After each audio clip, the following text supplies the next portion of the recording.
Amén, gracias al Señor. Puede tomar su asiento en esta noche, en este último domingo del mes de enero del 2014, amén. Un domingo especial, domingo de bendición, domingo donde podemos estar delante de su presencia. Como hoy decía Nahuel también, hay lindas bendiciones para nuestras vidas, para la iglesia. Ya el Señor nos ha estado hablando también en este tiempo, con todo aquello que Él ha tratado con nuestras vidas. Tengo mi Biblia abierta a Primera de Reyes, amén. Si quiere buscar ahí Primera de Reyes, quisiera compartir una palabra en Primera de Reyes, capítulo 6, amén. Y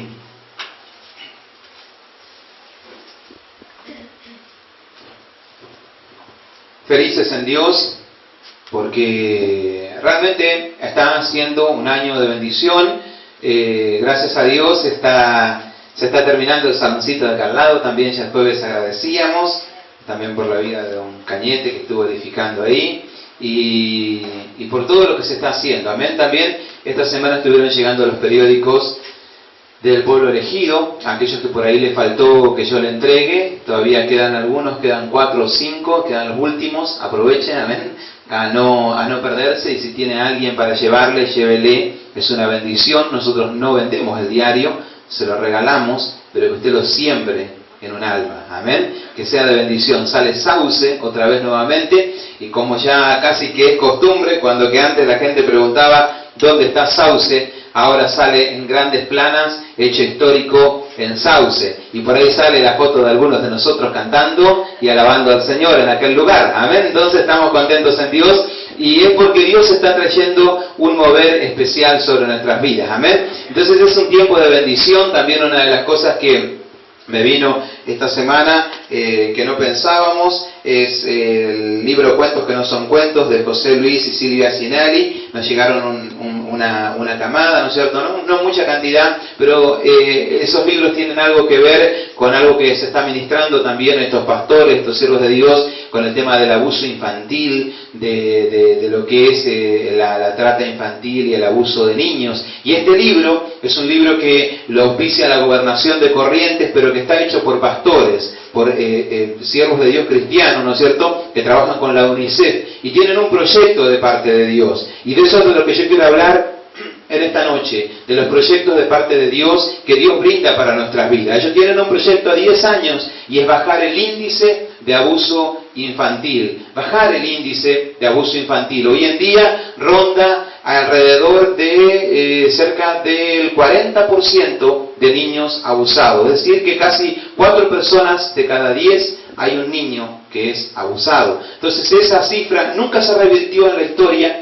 y al día de hoy, con todos los trabajos que hay, todavía no se logró revertir. Pero se comenzó una campaña en el año 2012, hace 2 años atrás, y se quiere que para el 2022 esa cifra baje significativamente. Cuando los siervos de Dios se ponen a clamar y se ponen a batallar en fe, los milagros de Dios ocurren. ¿Cuántos pueden decir amén? Entonces los desafíos en Dios, muchas veces Dios nos llama a desafíos. Una de las cosas que yo leía en el diario también es de aquellos desafíos que Dios trae, y a mí me gustó porque hay un proyecto de ensaladas aquí en Corrientes, y a mí me tocó porque el nombre decía Saladas, está proyectado a idolatría cero. Idolatría cero. Tienen una idea, un concepto de batalla espiritual y de luchar. Y vos decís, es muy, no sé, será o no será, pero yo pensaba, y me acuerdo a veces cuando hacen las campañas, dice tolerancia cero al alcohol cuando uno maneja, tolerancia cero a tal cosa. Entonces estamos determinados a una batalla. Entonces cuando el Hijo de Dios se lanza en esa batalla, la mano de Dios respalda eso. Y no hay gigante que se pueda levantar contra tu vida, porque Dios está con los hijos del Señor que se juegan por Él. ¿Podemos decir amén? Entonces esos proyectos, muchas veces Dios te va a llamar a aquellas locuras, aquellas cosas que el mundo por ahí no entiende, pero Dios te llama a desafíos en fe,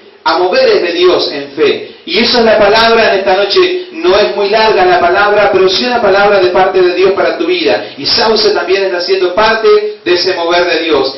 Reyes, capítulo 6, versículo 7. Lo tiene un solo versículo, vamos a leer, y yo quiero compartir algo que vos conozcas de la Biblia en este pasaje. Reyes 6, 7, un solo versículo. Lleva por título Reyes, no sé si usted lo tiene así en su Biblia, pero mi Biblia dice Salomón edifica el templo. Salomón edifica el templo a Jehová. O sea, que es famosa el templo de Salomón, que lo diseña David, pero lo edifica Salomón. Y en el versículo 7, en todo el capítulo, va diciendo de cómo se hace el templo, qué es lo que Dios dictamina y cómo ellos van haciendo todas las cosas. Pero en el versículo 7 dice, y cuando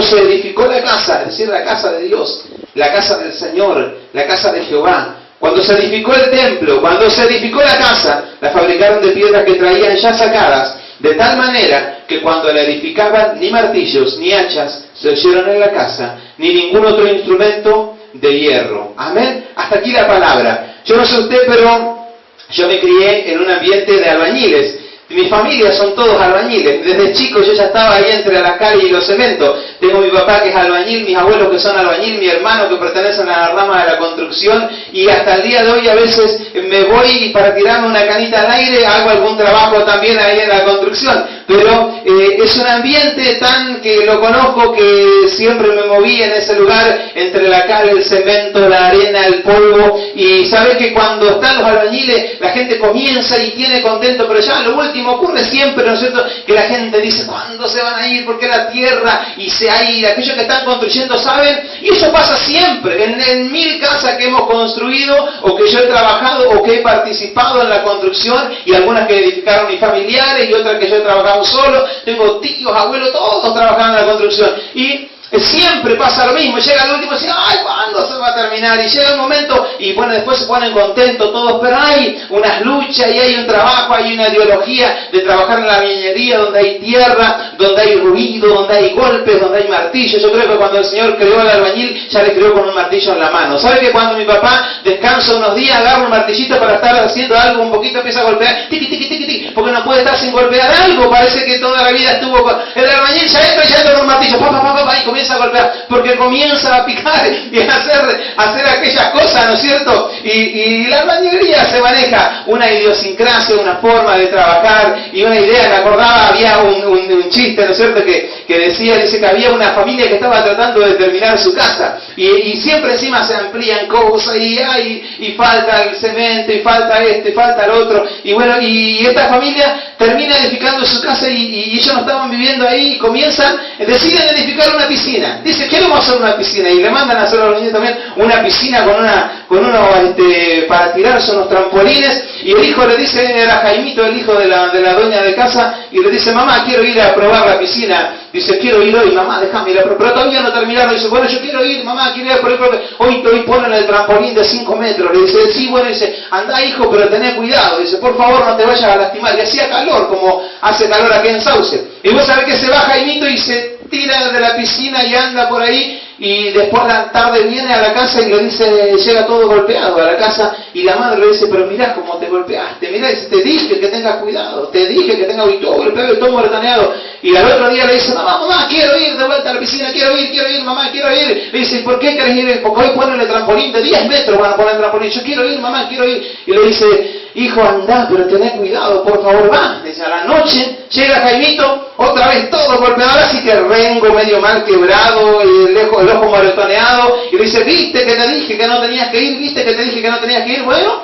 pasa, ¿no es cierto?, que al otro día le dice, ahora sí, mamá, déjame ir de vuelta. Pero otra vez querés ir. Dice, sí, mamá, por favor, hoy sí tenés que dejarme ir. Y dice, ¿y hoy qué ponen de nuevo? ¿Por qué tanto querés ir? Dice, porque hoy, mamá, le llenan con agua a la pileta, por favor, déjame ir.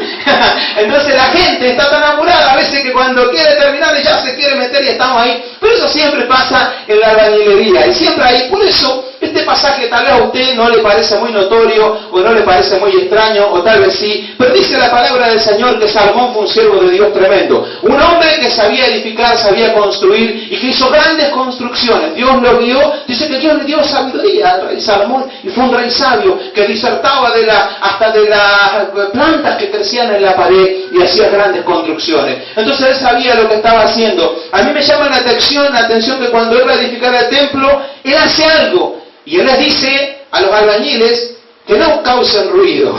Eso es bastante raro, ¿no es cierto?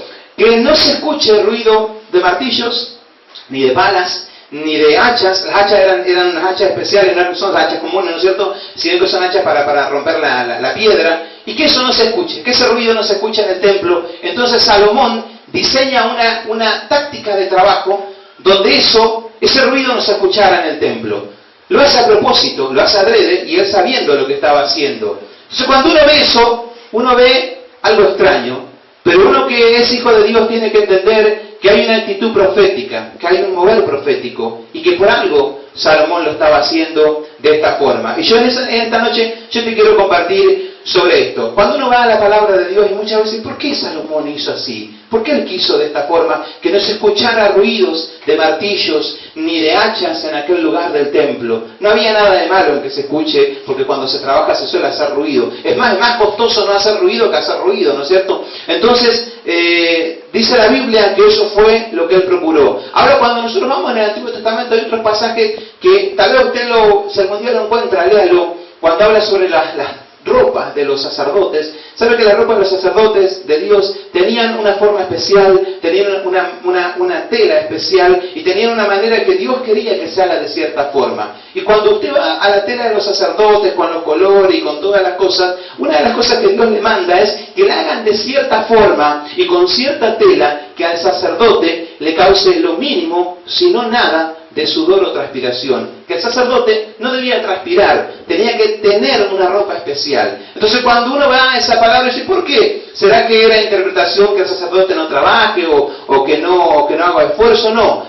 Va en que muchas veces el esfuerzo o el sudor, cuando dice con el sudor de tu pan, con el sudor de tu frente te ganarás el pan, habla del esfuerzo del hombre, habla del esfuerzo humano. Cuando uno se esfuerza, cuando uno lucha, a veces cuando uno se está esforzando, transpira o se esfuerza, y habla del esfuerzo humano. Y algo de lo que Dios quería es que en su casa o en su obrar o en su mover nosotros confiáramos no en nuestras fuerzas, sino en el poder de Dios, sino en el obrar de Dios, en lo que Dios quiere hacer con nuestras vidas. Por eso cuando habla estos pasajes de que en el templo no se tenía que escuchar ruido, habla de que Salomón hace un acto profético, dice que esta casa sea distinta, y que en esta casa aún hasta cuando se edifique pensando en que Dios es nuestra fortaleza, que no lo hacemos con fuerza humana, sino que es Dios el que nos ayuda a edificarla. ¿Se entiende la palabra? Entonces cuando nosotros entendemos eso, comenzamos a entender que muchas veces el Hijo de Dios a veces hasta es tomado por loco, porque el mundo no entiende las cosas que nosotros hacemos, no entiende las cosas que declaramos. Así como yo te decía, los hermanos que están luchando y que están batallando, cuando Dios te muestra que vos tenés que orar por tu familia, cuando Dios te muestra que vos tenés que orar por una enfermedad, cuando Dios te muestra que vos tenés que emprender algo, cuando nosotros estamos orando por esta ciudad y Dios te está mostrando esas cosas, es porque Dios tiene un propósito con nuestras vidas. Pero no se hace con un esfuerzo humano, no se hace como cuando veníamos del mundo, transpirando y corriendo y haciendo como siempre hacíamos, sino que el Señor te dice, no es con tu fuerza, no es con el ejército, no es con espada, mas con mi espíritu, ha dicho el Señor. Y cuando nosotros venimos al camino del Señor, a veces venimos con nuestras formas, y Dios necesita a veces cambiarnos nuestra forma. Pensamos que para ganar dinero, que para progresar, que para lograr las cosas, mientras más trabajo tenemos, mientras más nos esforzamos, mientras más logramos, y hasta si logramos engañarle a alguien más todavía tenemos. En la bendición de Dios dice, la bendición de Jehová es la que enriquece y no añade tristeza con ella. Por eso cuando entramos en el templo de Dios, en el pacto de Dios, dice, no es con tu fuerza, no es con tu sudor, no es con tu trabajo, más con mi espíritu, ha dicho el Señor, más con mi bendición, te dice el Señor. Entonces no es como vos luchás, sino es con quién vos luchás, que si Dios está de tu lado, no hay nadie que pueda estar en contra tuyo. ¿Me puedes decir amén? Gloria a Dios. Entonces cuando uno comienza a entender eso, sabe que la tarea que tenemos por delante, cuando vos emprendés en tu casa, no es con gritos, no es con peleas, no es con ruidos de martillo, es con doblar las rodillas. Cambia la forma de trabajo, cambia la forma de hacer las cosas. Hoy el Señor nos estaba hablando con el tema de los tiempos, de entender a veces los tiempos. Agradezco la vida de mi mamá también, que un año más estuvo cumpliendo de vida este año, y es un milagro de Dios, porque ¿cómo nos vamos a creer que Dios da vida si cuando ya estaba muerta en vida ella, y nosotros no la teníamos que tener a mi mamá aquí, y Dios nos regaló años de vida y bendición? Entonces todo eso son tiempos de bendición de Dios. Pero una de las cosas ahí en el pasaje donde ella había leído, en ese salmo, es el primer versículo que ella se equivoca, es donde habla sobre Dios, y dice que Dios, para él un año es como, un día es como 1000 años, y 1000 años como un día. Y a veces nosotros nos manejamos con nuestra forma, y Dios quiere que nosotros nos manejemos con la forma de Él, que es distinto, que es es de otra forma. Por eso, a veces hasta en los simbolismos que actuamos, cuando oramos, cuando buscamos de Dios, cuando clamamos por su presencia, debemos pedir que Dios nos muestre y que Dios nos guíe. ¿No es cierto? Me acordaba de otro chiste que decía que en Santiago del Estero dice que no funcionó el comunismo, dice, porque había muchas herramientas ahí en la bandera, entonces eso simbolizaba mucho trabajo, entonces no funcionó. Pero la Biblia, cuando está hablando de esas herramientas, de esas cosas, es porque Dios está queriendo que vos no confíes en tu fuerza, sino que vos confíes en la fuerza de Dios. Y me hacía acordar ese pasaje también a otro, dice que había un muchachito que un día le ora a Dios, ¿no es cierto? Y él quería emprender sus cosas y le dice, ¿verdad, Señor? Que para ti, dice, un segundo es como 1000 años, y 1000 años como un segundo. Y dice que Dios le dice, sí, hijo, para mí un año es como un segundo y 1000 años. Y dice, es como un segundo y un segundo como 1000 años. Y dice, y es verdad también, dice que para ti un centavo es como $1.000 millones, y $1.000 millones como un centavo. Y dice que le dice Dios, sí, hijo, dice, para mí $1.000 millones como un centavo, y un centavo como $1.000 millones. Y el chiquito dice que le dice, entonces, Señor, quisiera que me prestes un centavo. Y Dios le dice, ¿cómo no? Espérame un segundo. Entonces, cuando nosotros estamos en Dios, entendemos que a Dios no lo podemos engañar, y que Dios quiere que nosotros emprendamos una visión en Él, y que no es como nosotros veníamos trabajando, sino que es de otra forma. Es orando, es clamando, es buscando de Dios. Pero no es un esfuerzo humano, sino que es un esfuerzo espiritual. Porque no es que Dios no te llama a hacer esfuerzo, pero nuestro esfuerzo es un esfuerzo en fe. No es un esfuerzo como el que veníamos haciendo, corriendo, luchando, batallando. No, primero en oración, primero en búsqueda de Dios, primero clamando a la bendición, primero a veces hasta pidiendo oración por un hermano, porque ahí comienza a estar la bendición de Dios. Hace un tiempo atrás, quiero compartir algo más, nada más. Hace un tiempo atrás, siendo yo chico, me iba a la iglesia, tenía un maestro de la palabra, un gran maestro de la palabra, murió joven, un siervo de Dios tremendo, y nos ministraba a nosotros siendo niños. Me acuerdo que una de las cosas que quería decir es que uno de los primeros libros que a mí impactaron mi vida después de la Biblia, un libro cristiano, se llama Todavía Remueve Piedras, un libro de Mac Lucado. Y estos días el Señor trataba con mi vida, con ese libro, y me acordé de algunas cosas.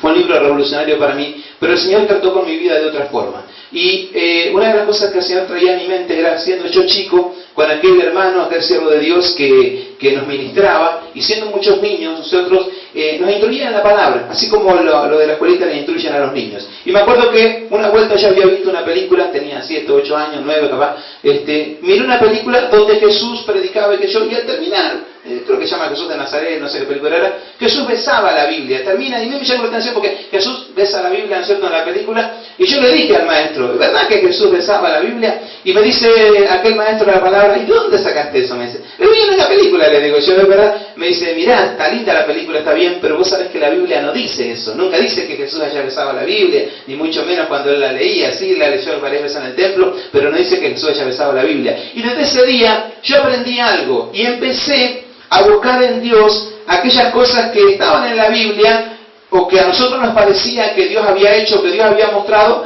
pero que no estaban en la Biblia. Y había cosas que nosotros las tomamos por ciertas, que están en la Biblia, y hay cosas que nosotros pensamos que no están en la Biblia, que sí están en la Biblia. El otro día me acordaba también con el tema de Granizo Rojo. Nosotros estamos queriendo traer al cantante de Granizo Rojo aquí en Sauce. Y hay uno de los temas más famosos de Granizo Rojo que se llama El Calle Mata, hierro termina. Eso era un día como estoy sufriendo, más de uno lo conoce. Usted sabe que esa frase, el Calle Mata, hierro termina, lo dijo Jesús, es una frase bíblica. Este hombre no conocía al Señor y él interpreta esa frase. Pero nosotros a veces pensamos que hay cosas que están en la Biblia y a veces no sabemos que hay cosas que están, cosas que no están. Me acuerdo que una de las cosas que yo había visto y que yo había aprendido era de las costumbres que tenía el Señor Jesús. Hay muchas veces, hay cosas que dice que Jesús hizo, cosas que Jesús no hizo, pero hay cosas que dice la Biblia que sí de Jesús tenía por costumbre. Una de las cosas que tenía por costumbre Jesús, habla de dos costumbres que tenía Jesús, que siempre las repite. Dice, como era su costumbre, fue al templo. Como era su costumbre, iba al templo. Como era su costumbre, entró al templo. ¿Sabe qué hacía Jesús? Siempre iba a la iglesia. Eso es un gran ejemplo para nosotros. No dice muchas otras cosas de que tenga costumbre Jesús, pero sí, como era su costumbre, él iba a la iglesia. La otra costumbre que tenía era, como era su costumbre, se apartó a orar. La otra costumbre que tenía era que él oraba solo en los montes, se ponía y clamaba en oraciones y a veces pasaba noches enteras. Varias cosas eran costumbre de él Y eso a mí me llama la atención. Si Jesús necesitaba orar y si Jesús tenía que ir al templo, ¿cuánto más nosotros? Amén. Entonces, esas cosas sí están en la Biblia. Ahora, lo que nunca dice la Biblia, una vez dice la Biblia que Jesús lloró, nunca dice la Biblia que Jesús se haya reído. Nunca dice la Biblia que Jesús haya cantado. Tal vez alguna vez cantó cuando se compartió la última cena. Tal vez cantó en el templo, pero no lo dice la Biblia. Nunca dice la Biblia que Jesús haya salido corriendo. Jamás dice, y vino corriendo Jesús. Sí dice que varias veces se retrasó. Algunos dijo por ahí es porque Jesús nunca llega tarde, nunca llega temprano, pero Jesús siempre llega a tiempo. Amén. Así es nuestro Señor. Ahora, cuando uno va a esos pasajes, los otros días yo entonces meditaba y sobre este libro que me decía, todavía remueve piedra. Y hay una canción que me estaba ministrando estos días de Aline Barros que dice, Señor, remueve hoy mi piedra, quita hoy la piedra del sepulcro. Y el Señor trataba conmigo y me decía, yo nunca, jamás removí las piedras. Y yo decía, ¿cómo, Señor? Si, además, ya tengo un tiempo, todavía remueve piedra, todavía no remueve piedra porque jamás removió piedra Jesús. Y el Señor trataba de decir, buscame alguna vez algún pasaje donde Jesús haya removido una piedra. Jesús hace el milagro, Jesús obra con poder, pero Él nunca removió la piedra. Dice la Biblia que cuando Jesús va a resucitar a Lázaro, llega y Lázaro estaba 4 días en esas tumbas que tenían antes con una piedra tapada, y le dice a Marta y a María, corran la piedra. Y Marta y María le dicen, hiere ya porque es de 4 días. Y Jesús le dice, si crees, verás la gloria de Dios. Corran la piedra y un milagro va a haber para su vida. Ahora, el que tenía poder para resucitar, ¿no quería, si quería correr la piedra él mismo? ¿No podía, si quería, aquel que caminaba sobre las aguas, el que resucitaba a los muertos, el que sanaba enfermos, el que levantaba paralítico, el que venció a la misma muerte, no podía correr él mismo la piedra? Sin embargo, Jesús nunca corrió las piedras. Y eso es una palabra para nosotros. Jesús nunca corrió las piedras. Aun cuando Él resucitó, dice la Biblia que vino un ángel del cielo y hizo temblar, removió la piedra y se sentó sobre ella. Pero Jesús no corrió la piedra. No hay un pasaje en la Biblia donde Jesús haya corrido las piedras. Y el Señor trataba conmigo y yo decía, qué bárbaro, Señor, que vos no corres la piedra. Dios te dice, corre la piedra vos y el milagro te lo voy a hacer. Pero la piedra no la corro yo. Por eso es que algunos no reciben la bendición de Dios o el obrar de Dios porque piensan, dicen, sí, Señor, sí hacen un milagro, pero no tienen fe. Lo primero, vos tenés que dar el primer paso. Si vos no das el primer paso, los milagros no van a ocurrir. Los milagros ocurren primero si vos tenés fe. La fe antecede al milagro. Y tu fe después produce el milagro. Pero la fe con acción. Muchos se quedan, Señor, igual y están orando. Y el Señor dice, remové la piedra. Vení a la iglesia, creé, orá. Tal vez la piedra puede ser la incredulidad, puede ser la tristeza, puede ser las ideas que a veces uno tiene. La Biblia dice que Jesús nunca removió la piedra, pero aquellos que removían la piedra, Jesús sí se encargaba de hacer el milagro.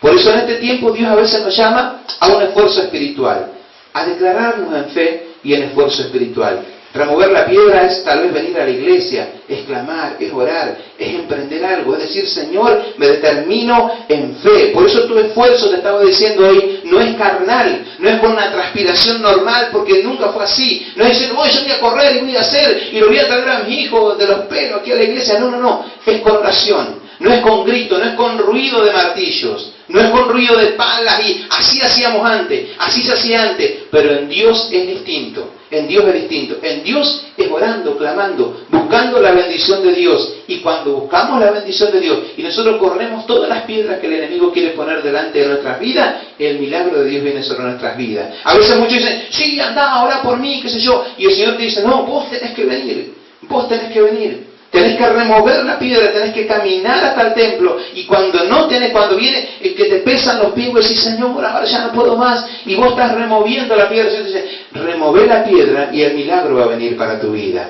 Remové la piedra de la incredulidad, de la duda, de la fe, y de lo que vos no crees, y los milagros van a venir sobre tu vida. Por eso a mí me impactaba, me gustó el proyecto que tienen Ensaladas. Ellos tienen idolatría cero. Una visión loca, no sé, tirada de los pelos, pero seguramente Dios se lo mostró, seguramente Dios le habló. Y nosotros en este año tenemos proyectos en Dios. Y Dios está bendiciendo a Sauce. Dios está trayendo grandes cosas.